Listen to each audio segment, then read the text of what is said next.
بسم اللہ الرحمن الرحیم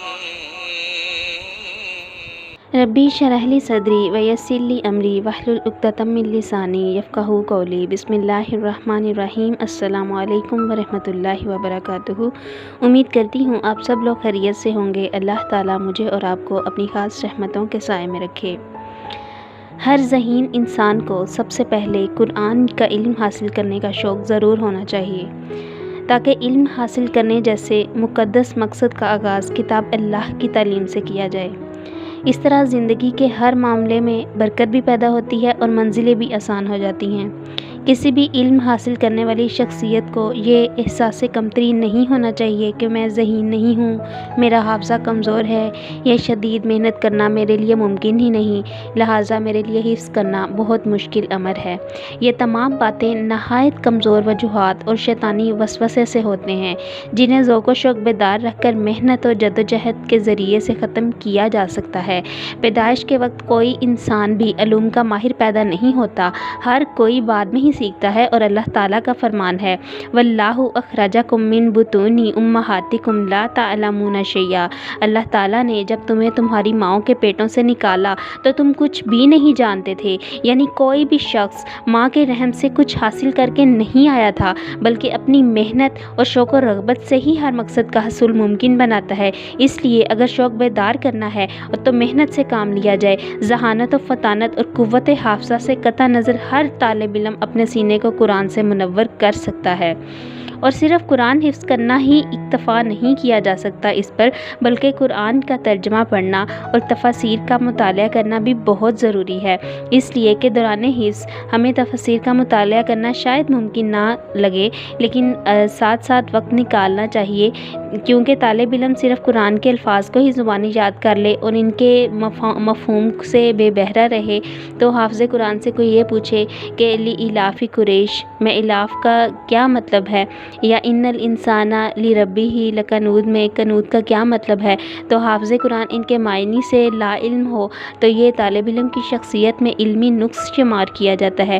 اس لیے قرآن حفظ کرنے والے کے لیے ضروری ہے کہ وہ جن آیات کو یاد کرے ان کا مفہوم اسے ازبر ہو، اسے پتہ ہو، اور ویسے بھی اگر وہ قرآن کا ترجمہ و تفسیر جانتا ہوگا تو پورے شعور اور ادراک کے ساتھ اس کی تلاوت کرے گا اور خشوع و خضوع کے ساتھ قرآن پاک کو پڑھے گا، اور قلب و روح بھی اس کے ساتھ شریک ہوں گے، صرف زبان نہیں پڑے گی۔ تو ایسی روحانی تبدیلی پیدا ہوگی جو نہ صرف حافظ قرآن کی زندگی بدل کر رکھ دے گی، بلکہ روز آخرت بھی وہ قرآن کی کمحقہ نگہبانی کرنے کے صلے میں جنت کے اعلیٰ ترین درجے کا صحیح طور پر حقدار بن سکے گا۔ تو اللہ تعالیٰ نے حافظ قرآن کو دنیاوی، برزخی اور اخروی زندگی میں تمام لوگوں پر فضیلت عطا فرمائی ہے۔ دنیا میں اس طرح کہ ہمارے پیارے نبی حضرت محمد صلی اللہ علیہ وآلہ وسلم نے لوگوں کی امامت کا حقدار حافظ قرآن کو ٹھہرایا ہے۔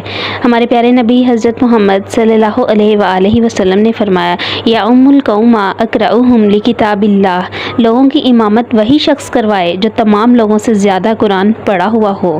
آپ صلی اللہ علیہ وآلہ وسلم کا قاری قرآن کو لوگوں کی امامت کے لیے منتخب کرنا اس کے اعلیٰ مقام و منزلت اور شرف و عزت کی دلیل ہے۔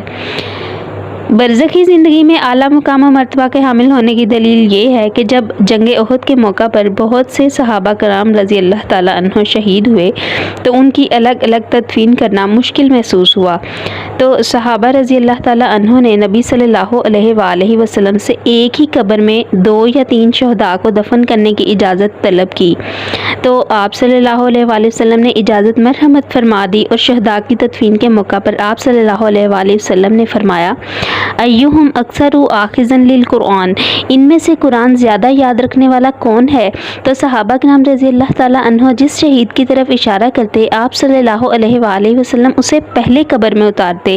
آخرت میں بھی اللہ تعالیٰ حافظ قرآن کو بلند درجات پر فائز فرمائے گا، جیسا کہ نبی مکرم صلی اللہ علیہ وآلہ وسلم کا فرمان ہے یقال لصاحب القرآن اقرأ وارتقی ورتل فإن منزلتک عند آخر آیۃ تقرؤها، حامل قرآن سے ارشاد ہوگا قرآن پڑھتا جا اور جنت کی منزلیں طے کرتا جا، اور خوب ٹھہر ٹھہر کر پڑھ، بے شک تیرا مقام وہی ہوگا جہاں تو آخری آیت ختم کرے گا۔ کتابوں میں جو افضل ہے اسے قرآن کہتے ہیں، اسے جس نے اتارا ہے اسے رحمان کہتے ہیں۔ لکھنا نہیں آتا تو میری جان پڑھا کر، ہو جائے گی تیری مشکل آسان پڑھا کر۔ پڑھنے کے لیے تجھے اگر کچھ نہ ملے تو چہروں پہ لکھے درد کے عنوان پڑھا کر۔ لا ریب تیری روح کو تسکین ملے گی، تو قرب کے لمحات میں قرآن پڑھا کر۔ آ جائے گا تجھے اقبال جینے کا کرینہ، تو سرور کونین کے فرمان پڑھا کر۔ وما علینا الا البلاغ المبین۔